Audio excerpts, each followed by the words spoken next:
Bonjour les amis et bienvenue. Il est temps de changer le poste radio dans mon camion. Alors, si toi aussi tu as envie de changer ton poste radio qui ressemble à ça sur un Ford et tu sais pas quoi choisir parce que y a tous les prix et tous les choix, regarde cette vidéo, peut-être je t'aiderai parce que j'en ai trouvé un qui fera peut-être l'affaire. Abonne-toi et like, c'est parti. Ispo. Ouais, tu te dis, bordel de merde, qu'est-ce que c'est que cette marque? Je sais pas, hein, c'est du chinois. Hein. Donc moi, je l'ai commandé sur Amazon. On est à peu près dans 170 € les frais de port inclus. Et qu'est-ce qu'on a là-dedans? Normalement, le pack, il est assez complet, voire très complet pour ta voiture. Donc nous, on est sur un Ford Transit de 2007. Normalement, ce poste radio-là s'adapte en fait sur tous les Ford. Donc ça peut être les Mondeo, S-Max, etc. À peu près de la même période. On verra tout à l'heure s'il rentre bien en fait dans l'emplacement d'origine et surtout si on peut l'adapter en fait du premier coup. C'est-à-dire qu'il ne faut pas racheter des raccords à la con, etc. On a quoi? On a des notices pour commencer parce que c'était ça le sujet, l'ouverture du carton. Des bouts de faisceau électrique, donc ça certainement c'est pour les caméras et puis d'autres accessoires. Là c'est les cales, donc les cales pour caler le poste. Des petites pinces, donc il y en a 4 comme ça, pour enlever déjà l'ancien poste et pour pouvoir enlever celui-là une fois qu'on va le mettre dedans, parce qu'en fait il s'enlève avec le même système, le même principe de petits trucs qu'on met dedans x4 et puis tu tires. Et puis voici le poste radio en lui-même. Donc voilà. Monseigneur, la galère. Alors, ça, c'est ce qu'on a d'origine dans les camions et puis toutes les voitures Ford de la même période. En gros, les petites pattes que je te disais, tu les mets dans les fentes. Tu vois, tu enfonces ça à fond.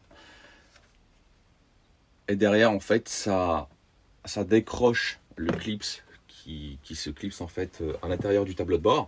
Et puis, ça permet de le tenir. Donc, c'est un petit peu galère à enlever. Prenez votre temps. N'oubliez pas d'inscrire le code du poste radio, si vous l'avez, en haut. Comme ça, tu le ranges. Le jour que tu vends le véhicule, le mec, il veut pas de ton poste radio. T'enlèves, tu mets celui-là, tu lui mets le code. Hop, c'est parti. Donc voilà. On va installer l'autre. Ah, dernière chose. Seule chose qui va pas d'origine, qui est pas inclus dedans, c'est un amplificateur d'antenne. Donc moi, je suis dans un camping-car, t'as bien remarqué. Et nous, les antennes, en fait, elles sont pas sur le toit, comme pour la plupart des camionnettes. C'est en général sur l'aile ou quelque part sur le capot, enfin ça se balade un peu partout et n'importe où. Mais ce qui fait que le poste d'origine il capte bien parce qu'il a un bon ampli. Ce poste-là, pour chez nous, ça suffit pas l'amplificateur qui est dedans, donc j'en ai acheté un en plus à 16,90 € hors frais de port, donc il fallait acheter des lupiotes, des LED et tout. Et maintenant ça fait l'affaire, ça va bien, ça capte bien la radio en tout cas. Donc voilà. Allez, on va le mettre dedans et puis je vais te faire voir la présentation du poste radio. Alors voici ce que ça donne.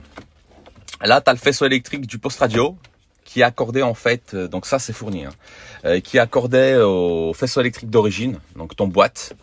Après, tu as l'antenne d'origine, l'adaptateur qui est fourni, là, la petite prise qui fait l'angle droit. Et là, on a mon amplificateur d'antenne qu'il faudra ranger dans un coin. Et surtout ce petit câble là, il est très très important parce que le poste radio, la chinoiserie là que tu vois là, elle est fournie avec un GPS à l'intérieur intégré. Et ça c'est l'antenne GPS qu'on branche derrière. Donc moi je l'ai fait passer dans le derrière là, derrière la basarie et je l'ai foutu là, dans l'angle droit du montant. Voilà pour les petits détails. Maintenant faut tout enfourrer dans le trou.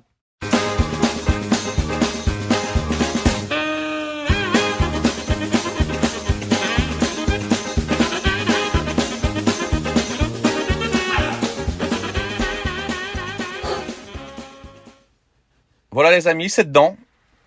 Ça se marie super bien. Donc, comme j'ai dit auparavant, ça va sur tous les modèles Ford. Celui-là, mais on peut l'adapter sur d'autres marques. Le point positif, pour ce qui me concerne, c'est qu'il n'y a aucune marque qui est inscrite dessus. Aucune marque chinoise, Xiangyong, Huawei ou des numéros à la con. Il n'y a rien. Et en plus, quand tu mets le contact, tu peux choisir le logo de ta marque. Moi, en l'occurrence, j'ai mis Ford. Tu vois, ça se marie bien quand tu démarres le camcar. Mais tu as toutes les marques, Renault, Mercedes, etc., etc. Faudra juste trouver le contour qui va là-dessus. Alors on a plein de conneries quand même dessus, comme par exemple les pressions des pneus. Si demain tu achètes des capteurs, théoriquement si tu le branches à ce truc-là, ça devrait fonctionner. En gros, voilà à quoi ça ressemble. On va aller dans le réglage. Je vais te faire voir 2-3 trucs. Donc tu as tous les fonds d'écran. Certains sympas, d'autres voilà. Bon, il y en a peut-être une petite dizaine. Tu choisis ce que tu veux. Bot logo, donc bot logo, c'est les logos véhicules. Le code constructeur d'origine, c'est 8. Et tu vois, et là, tu choisis ce que tu veux. Tu en as beaucoup. Tu peux mettre aussi à jour. Donc, on a des trucs double Honda. Enfin, on sait pas trop ce que c'est. Il y a des marques que j'ai jamais vues. Mais en tout cas, il y a ce qu'il faut.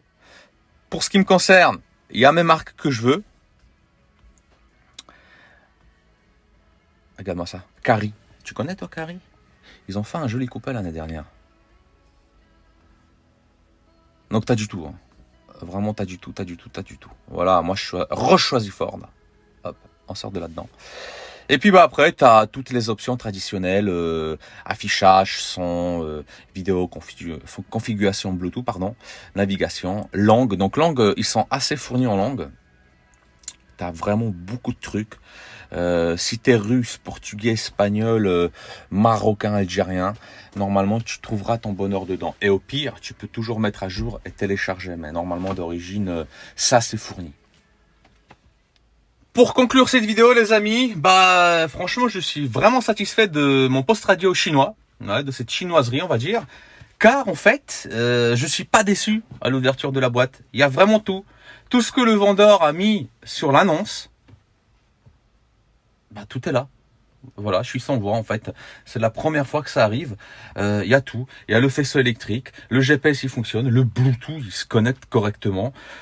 Qu'est-ce que tu veux que j'y fasse? Il y a même le logo Ford qui apparaît. Merde. Tout est là, il n'y a rien à charger. Enfin bon, bref. Je suis content. En plus, en prime, on a une grosse télécommande, tu vois. Une grosse télécommande de télé de l'époque.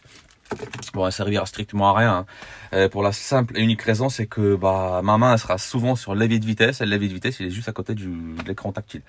Donc voilà. Mais en tout cas, vraiment, je suis content. Je suis content de mon achat. C'est pas un achat extrêmement cher. C'est pas non plus un achat à 50 €. On est dans un très bon prix par rapport à la qualité et tout ce qui est fourni dedans. Voilà. C'est ce que je voulais dire. Point barre. Après, on en parlera après les vacances s'il déconne pas. Je serai le premier à te le dire si je suis emmerdé avec ou pas. En tout cas, tout de suite maintenant, je suis satisfait. Voilà, il est temps de finir.